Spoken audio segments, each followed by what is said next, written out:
మహబూబ్ నగర్ లో ఈతకంటూ వెళ్ళి ఒక 5గురు ఈతకు వెళ్ళిండ్రు. అందులో ఒక్కరికి మాత్రమే ఈత వస్తది, మిగతా 4గురికి అసలు ఈత రానే రాదు. అయినా సరే స్విమ్ చేద్దామని, అది మహబూబ్ నగర్ ఎక్కడ అంటే దివిటిపల్లి క్వారీ, అంటే క్వారీలో ఎప్పుడైతే రాళ్లను తవ్విన తర్వాత లోతు ఏర్పడుతుందో అక్కడ కొన్ని అంటే నీళ్ళలాగా ఉండిపోతాయి కదా.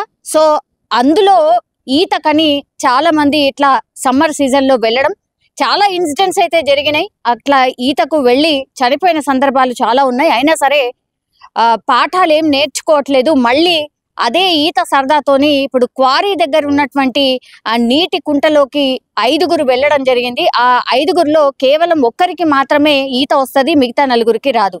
అయితే ఆ క్వారీలో ఆ కుంటలో అంటే ఆ వాటర్ లోతు ఎంత ఏంది అనేది తెలియకుండానే స్విమ్మింగ్ కోసం దిగడం, ఆల్మోస్ట్ స్విమ్ కూడా చేసిండ్రు. ఒక వ్యక్తి ఎవరికైతే స్విమ్మింగ్ వచ్చో అతను కొద్దిసేపు వాళ్ళని మేనేజ్ చేస్తూ స్విమ్మింగ్ చేయడం జరిగింది. కానీ ఎప్పుడైతే బయటకు వద్దాము అనుకున్నటువంటి టైంలోనే ఒకరు మునిగిపోవడం. అయితే ఈ ఈత వచ్చినటువంటి విజయ్ అనే వ్యక్తి ఎవరైతే ఉన్నారో ఆ వ్యక్తి మాత్రం వాళ్ళని కాపాడడానికని వెళ్ళిండు, ఆయన కూడా చనిపోవడం అయితే జరిగింది. ఇది విషాదకరమైనటువంటి ఘటన మహబూబ్ నగర్ లో అయితే జరిగింది.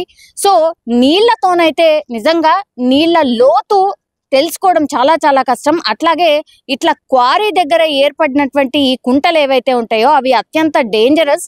వాటిలో అసలు ఈతకు పనికిరానటువంటి వాటర్, అట్లాంటిది ఈ వేసవి సెలవులు రావడం, అట్లాగే సమ్మర్ కాబట్టి ఈతకని చాలా మంది వెళ్తూ ఉంటారు. ఈ చెర్ల దగ్గర కావచ్చు, కుంటల దగ్గర కావచ్చు, ఇట్లా క్వారీల దగ్గరికి వెళ్ళి చాలా సందర్భాల్లో ఇట్లా ఘటనలు జరిగి చనిపోయినవే ఎక్కువగా ఉంటాయి. అయితే క్వారీ దగ్గర మరి వీళ్ళందరూ వెళ్తుంటే కూడా ఎవరు గమనించలేదా ఏంటా అనేది ఒకటి. ఆ తర్వాత ఈ 5గురు కూడా అక్కడే పక్కనే ఉన్నటువంటి కేటీఆర్ కాలనీలో డబుల్ బెడ్రూమ్ ఇళ్లలో నివాసం ఉండేటటువంటి వాళ్ళే, అంటే కొత్త ప్లేస్ ఏమీ కాదు. కానీ ఒక్కసారిగా అక్కడికి వెళ్ళడం, ఆ లోతు మరి గమనించారా లేదా తెలీదు. ఈ మధ్య ఒక 3-4 రోజుల నుంచి కూడా మనకు వర్షాలు అక్కడక్కడ పడుతున్నాయి కాబట్టి ఆ లోతు గమనించక అందులో లోపలికి వెళ్ళి మునిగిపోయినట్టుగా కూడా చెప్తున్నారు. సో వీళ్ళందరూ కూడా ఒక కాలనీలో ఉండే వ్యక్తులే. కానీ ఇప్పుడు ఈత వచ్చిన వాళ్ళు ఒక్కళ్ళే, ఆ తర్వాత 4గురు ఆయనతో పాటు వెళ్ళడం ఇప్పుడు ఈ ప్రమాదానికి కారణంగా కూడా చెప్తున్నారు. అయితే ఎంతసేపటికి కూడా వాళ్ళు పైకి రాలేదు. అంటే నిన్న 24 గంటలు అవుతోంది ఈ ఇన్సిడెంట్ జరిగి. నిన్న వీళ్ళు ఆ కుంటలో మునిగిపోయినప్పుడు అందరూ వచ్చి రెస్క్యూకి సంబంధించిన ఆపరేషన్ స్టార్ట్ చేసినా సరే 3 గంటల నుంచి రాత్రి 9 గంటల వరకు, అంటే రాత్రి పొద్దుపోయే వరకు రెస్క్యూ ఆపరేషన్ కొనసాగించారు. ఓన్లీ ఒక్కరిని మాత్రమే బయటకు తీశారు. ఆ తర్వాత పొద్దున్న నుంచి ఇప్పటి వరకు వెతికితే ఆల్మోస్ట్ అందరూ బయటపడినటువంటి సిచ్యువేషన్. సో పోలీసులు కానీ అక్కడ ఫ్యామిలీ మెంబర్స్ కానీ ఒకటే చెప్తున్నారు, చాలా టైమ్స్ మా పిల్లలు వెళ్ళారు కానీ ఈసారి మరి ఎందుకు జరిగిందో ఏంటో తెలియదు అన్నటువంటిది కన్నీరు మున్నీరుగా వెలిపిస్తున్న పరిస్థితి.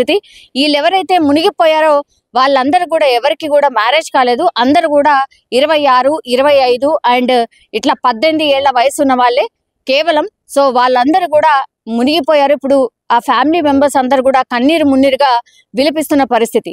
పోలీసులు ఒకటే చెప్తున్నారు, ఇట్లా కుంటల దగ్గర అండ్ చెరువుల దగ్గర ఇట్లా సమ్మర్ కదా, చాలా మంది అంటే కొత్త వ్యక్తులు కూడా వస్తూ ఉంటారు. ఇవి చాలా చాలా డేంజరస్. అసలు లోతు తెలియకుండా, స్విమ్మింగ్ రాకుండా ఇట్లాంటివి అయితే దయచేసి ప్రయత్నం అయితే చేయకండి అనేటువంటిది ఒకటి చెప్తున్నారు. ఆ తర్వాత ఈ ఘటన మీద పూర్తిగా ఎంక్వైరీ చేస్తాం, అంటే ఇట్లా ఇంతకు ముందు కూడా ఘటనలు జరిగినాయి, అయినా సరే ఈ క్వారీకి సంబంధించిన యజమానులు ఇట్లా ఎందుకు వదిలేశారు, వాళ్ళకు కూడా ఒకసారి చెప్పబోతున్నాం అన్నటువంటిది చెప్తున్నారు. అట్లాగే కేసు నమోదు చేసి దర్యాప్తు చేస్తున్నారు పోలీసులు. దేవిటిపల్లి గ్రామ శివార్లో ఈరోజు మధ్యాహ్నం 1 గంటల సమయంలో మన కేటీఆర్ కాలనీ చెందిన కొంతమంది యువకులు ఈత కోసం అని చెప్పేసి పాడుబడిన గతంలో భారీగా ఉన్నటువంటి దీనిలో వచ్చి వాటర్ దానిలో ఈతగానికి వచ్చేసి ఈత కొట్టిన క్రమంలో ముక్కడం జరిగింది. దీన్ని ప్రత్యక్ష సాక్షిగా విజయ్ కుమార్ల కొడుకైన సాయి చూడటం జరిగింది. బాడీలో ఒక డెడ్ బాడీ మాత్రం తేలింది. ఇందులో ఫైర్ డిపార్ట్మెంట్ వాళ్ళ సహకారంతో అది డెడ్ బాడీ వెతికే ప్రయత్నం చేస్తున్నాం. కేసు నమోదు చేసి విచారణ చేపడతాం.